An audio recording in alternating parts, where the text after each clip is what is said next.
अस्सलामुअलैकुम वरहमतुल्लाहि वबरकातुह। मैं हूं अमीन और आप देख रहे हैं हमारा यूट्यूब चैनल इंग्लिश विद अमीन। इससे पहले वीडियो में हमने आपसे ये वादा किया था कि हम इंग्लिश लैंग्वेज को बिल्कुल शुरू से आपको सिखाएंगे, लेकिन आप अपने आप से ये वादा करें कि जितनी भी चीज़ें हम डे बाय डे सीखेंगे उसको हम अपनी रियल लाइफ में अप्लाई करेंगे। जितने भी सेंटेंसेस बनाना सीखें, चाहे हम एक सेंटेंस बनाना सीखें या फिर एक से ज़्यादा सेंटेंसेस बनाना सीखें, एटलीस्ट हमको बोलना है। जब तक आप बोलेंगे नहीं, जब तक आपको इंग्लिश लैंग्वेज में आप फ्लुएंट बनेंगे नहीं।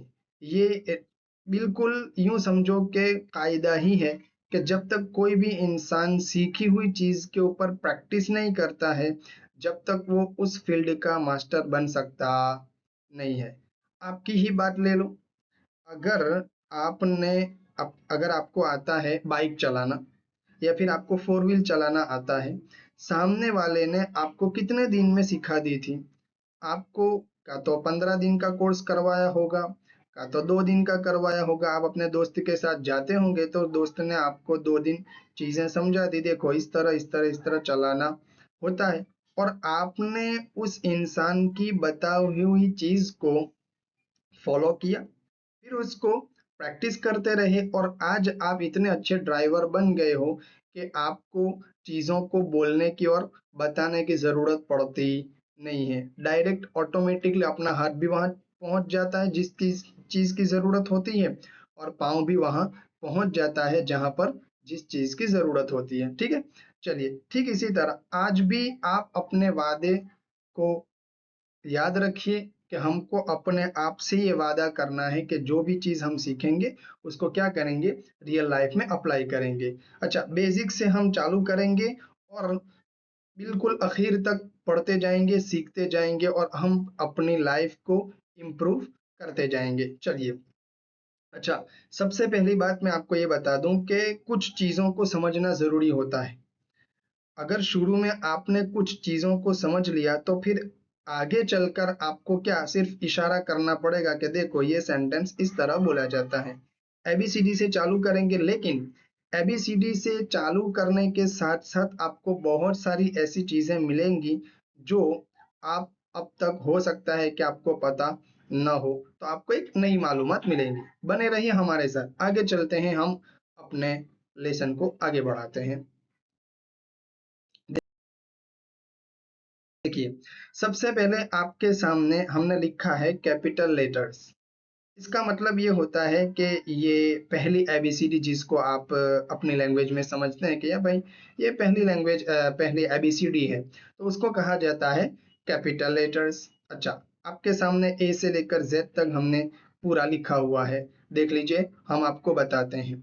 इसको कहा जाता है A, B, C, D, E, F, G, H, I, J, K, L, M, N, O, P, Q, R, S, T, U, V, W, X, Y और जेड। ये हो गए टोटल हमारे 26। लेकिन आगे चलने से पहले हम आपसे एक सवाल करते हैं। आपने अब तक एक सवाल का जवाब आपने सुना होगा कि भाई अल्फाबेट कितने हैं? आप कहोगे कि अल्फाबेट तो 26 है, लेकिन अल्फाबेट 26 नहीं है। हम आपको बताते हैं अल्फाबेट कहते किसो है, वो सबसे पहले आपको समझना जरूरी है। चलिए, इस क्वेश्चन का आंसर सुनने से पहले हम कुछ देख लेते हैं। देखो, अब आपके सामने निकल के आया स्मॉल लेटर्स। देखो, यहाँ पर स्मॉल लेटर्स हमने लिखे हुए हैं, उसको आप अपनी लैंग्वेज में कहते हैं दूसरी एबीसीडी। देखिए, A, B, C, D, E, F, G, H, I, J, K, L, M, N, O, P, Q, R, S, T, U, V, W, X, Y और जेड। चलिए, ये टोटल हमारे पास कितने हैं? 26 है। लेकिन हमारा अगला ये सवाल जो था, कौन सा? अल्फाबेट कितने हैं? आप बोलोगे 26, लेकिन ये आपका आंसर गलत है। इसलिए कि आपको एक चीज मैं पूछना चाहता हूँ। देखो, आपके पास एक मारा है, जिसको इस्लामिक के अंदर, इस्लामिक रिलीजन में क्या बोला जाता है, तस्बीह बोलते हैं जिसको। तस्बीह के जितने जो दाने होते हैं, क्या हर दाने को तस्बीह बोलते हैं या फिर पूरे ग्रुप को तस्बीह कहा जाता है? पूरे ग्रुप को तस्बीह कहा जाता है। तो जब पूरे ग्रुप को तस्बीह कहा जाता है, ठीक इसी तरह ए से लेकर जेड तक जो पूरा ग्रुप है उसको कहा जाता है अल्फाबेट। अब आप आगे सुनो। ये जो ए से लेकर जेड तक 26 जो है ना, उनको कहा जाता है लेटर्स। क्या कहा जाता है? लेटर्स। अब समझ आया कि 26 अल्फाबेट नहीं है, 26 तो होते हैं लेटर्स। ठीक है, चलिए। अब आपके सामने ये जो हमने कुछ चीजों को हाईलाइट किया है, देखिए, बहुत सारे वर्ड्स को हमने, लेटर्स को हमने हाईलाइट किया है। ए, ई, आई, ओ, यू और वाई, इन 6 को हमने हाईलाइट किया है। आपको शायद पता चल ही गया होगा कि ये तो वॉवेल्स हैं। लेकिन हमारा आपसे सवाल ये है कि ठीक है, वॉवेल्स हैं, लेकिन वॉवेल्स जो होते हैं उनका काम क्या होता है? 26 के अंदर से इन 5 को अलग क्यों किया जाता है? कोई मतलब तो होगा। और हमने एक और लेटर को भी हाईलाइट किया है, वो है हमारा वाई। सबसे पहले ये समझो कि ये वोवेल काम क्या करते हैं। वोवेल काम करते हैं, कोई भी वर्ड, कोई भी लफ्ज बनाना हो तो ये वोवेल जरूर उस लफ्ज को बनाने के लिए आता है। आपका अपना नाम ले लो, आपका जो भी नाम हो, उसके अंदर इन 5 में से एक जरूर आएगा। ए, ई, आई, ओ, यू, इन 5 में से एक जरूर आएगा। आपकी अम्मी का नाम ले लो, अब्बू का नाम ले लो, दादा का नाम ले लो, आपकी फैमिली का नाम ले लो, किसी भी वर्ड का आप ले लो, उसके अंदर इन 5 में से एक जरूर आएंगे। ठीक है, तो अब से क्या पता चला कि भाई वोवेल्स क्या काम करते हैं। इनको अलग इसलिए किया जाता है कि ये वर्ड बनाते हैं, वर्ड का साउंड बनाते हैं। अच्छा, लेकिन बहुत सारे लोग ये वाई को वोवेल नहीं गिनते हैं, वोवेल के अंदर इसको ऐड करते नहीं है। लेकिन आज से आपको ये बता दूं कि वाई भी क्या है, एक वोवेल माना जाता है, जिसको कहा जाता है हाफ वोवेल, लेकिन वोवेल तो है।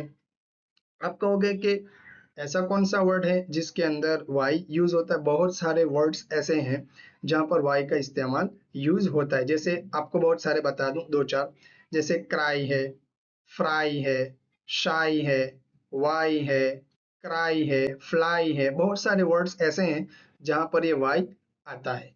तो आज आपने क्या सीखा? एबीसीडी समझी, अल्फाबेट समझे, और ये भी एग्जैक्टली समझा कि भाई लेटर्स कहते किसको है और अल्फाबेट किसको कहा जाता है।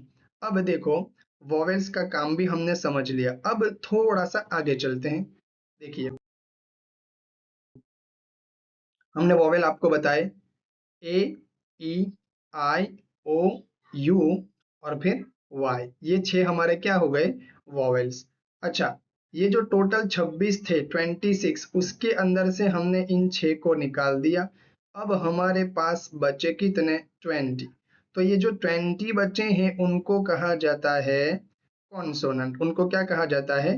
कॉन्सोनेंट। और ये जो 5 है, 6, उनको कहा जाता है वॉवेल्स। ठीक है, इतनी बात तो आप समझ गए। अब थोड़ा सा आगे चलते हैं। देखो, इससे आपको एक अंदाजा आ जाएगा कि भाई अल्फाबेट टोटल कितने हैं? एक ही है, इसलिए कि पूरा ग्रुप हमारे पास एक ही है। 26 क्या है? लेटर्स हैं। वॉवेल्स हमने निकाले 6 और कॉन्सोनेंट बच गए हमारे पास कितने? 20 बच गए। ठीक है, चलिए। अब वॉवेल्स को मैंने यहाँ पर 6 इसलिए ऐड किया है कि आपको पता है, मैंने पहले ही बता दिया है कि भाई बहुत सारे लोग इसको वॉवेल को शुमार नहीं करते हैं, वाई को। लेकिन आज हमने उसको ऐड किया इसलिए कि बहुत सारे वर्ड्स को बनाने के लिए किसकी जरूरत पड़ती है? वाई की भी जरूरत पड़ती है। चलिए, अब आगे देखते हैं। देखो, अच्छा, हमने ये भी समझा कि भाई सब्जेक्ट क्या होता है, प्रोनाउन क्या होता है, सारी चीजें आज हमने सीखी हैं। अच्छा, एक चीज और आगे चलते हैं। देखो, जितनी चीजें हम आज सीखेंगे समझेंगे उसको रियल लाइफ में अप्लाई करना। अगर आप रियल लाइफ में अप्लाई करोगे तो ही आपको फायदा होगा, वरना फायदा होगा नहीं। तो आज हमने क्या क्या सीखा? सबसे पहले तो एबीसीडी देखी, उसके बाद हमने देखा लेटर्स कितने हैं, फिर उसके बाद समझा कि भाई वॉवेल्स कितने हैं, कॉन्सोनेंट कितने हैं, सब्जेक्ट किस चीज का नाम है और प्रोनाउन किसको कहा जाता है। और आज तक हम जो प्रोनाउन का एग्जैक्टली मीनिंग समझ रहे थे वो गलत है, वो होता है प्रोनंसिएशन और ये होता है हमारा प्रोनाउन, और ये भी हमने आपको समझाया। चलिए, अगर आज के हमारे इस वीडियो में कोई भी नई चीज आपको लगी हो या फिर कोई ऐसी चीज जो आपको पहले पता नहीं थी और अभी हमारी वीडियो देखकर पता चली, तो आप बराए करम हमें कमेंट में बताइए। और आप हमारे चैनल पर बने रहिए, हम एकदम शुरू से आखिर तक आपको सारी चीजें डिटेल में समझाएंगे। ठीक है, मिलते हैं अगली वीडियो में, तब तक के लिए टेक केयर, गुड बाय, अस्सलाम वालेकुम वरहमतुल्लाहि वबरकातुहू।